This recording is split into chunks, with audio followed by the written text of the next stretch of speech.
Okay, सो आज हम जो है वो हीमोस्टेसिस का टॉपिक जो है वो उसके एमसीक्यूज़ करेंगे, सही है। एमसीक्यू सॉल्व करना बहुत ज़्यादा ज़रूरी होती है, in fact for the simple questions too, सही है। Starting with the question number 1, which is a haemostatic organ. तो ये हमें सबको पता है कि it is the liver with haemostatic organ. अच्छा, नंबर 2 जो क्वेश्चन है that is bile stores in liver. के साथ हमारे पास जो है वो गॉल ब्लैडर होता है, और गॉल ब्लैडर जो होता है उसमें बाइल स्टोर होता है, सही। तो इसका जो आंसर होगा वो सी होगा।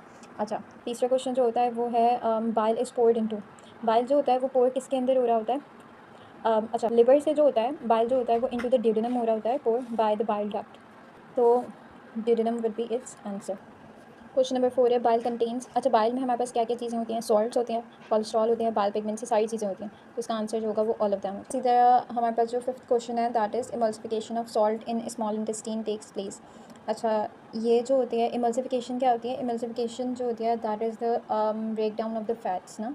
तो इमल्सिफिकेशन ऑफ स्मॉल ड्रॉपलेट्स में वो ब्रेक डाउन होने को कहते हैं, सही है। तो emulsification of the salt in small intestine takes place by, मतलब स्मॉल इंटेस्टाइन में जो इमल्सिफिकेशन ऑफ सॉल्ट हो रही होती है किसकी मदद से हो रही होती है? इसका आंसर सॉल्ट्स की बात हो रही है, तो बाइल सॉल्ट्स हो जाएगा, सही। इसी तरह हमारे पास जो है वो excess amount of cholesterol in gall bladder may cause. अच्छा, कोलेस्ट्रॉल जब बहुत ज़्यादा बढ़ जाता है, स्टोन्स हो जाते हैं गॉल ब्लैडर में, तो उसको उनको हम गॉल स्टोन्स भी कहते हैं। क्या कहते हैं?